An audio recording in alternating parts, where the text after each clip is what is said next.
On peut s'étonner aujourd'hui de voir qu'un tarif réglementé soit dans le Code de commerce et classifié surtout au livre 4 de la liberté des prix de la concurrence.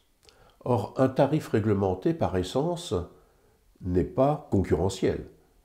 Il est tarifé. Pour toutes les professions réglementées, dont les notaires, il y a deux sortes de rémunération.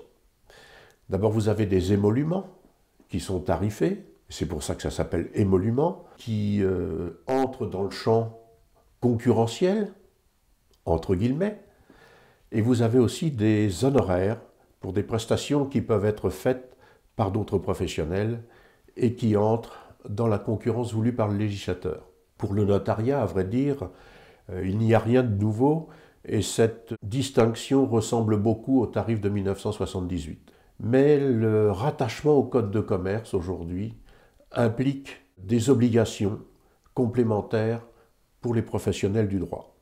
Et en particulier, l'obligation d'affichage des tarifs pratiqués ou par tout autre moyen, en particulier si l'étude possède un site internet, même de se réglementer dans le lieu d'accueil de la clientèle. Et ça, c'est l'article L112.1 du Code de la consommation qui l'indique.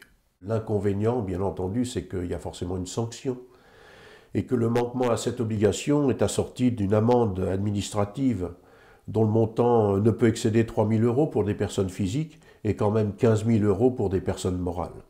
Donc le tarif doit être indiqué de manière claire et visible dans toutes les salles d'accueil. Et cette obligation d'affichage, bien sûr, subsiste aussi en cas de remise de rémunération tarifée, puisque chaque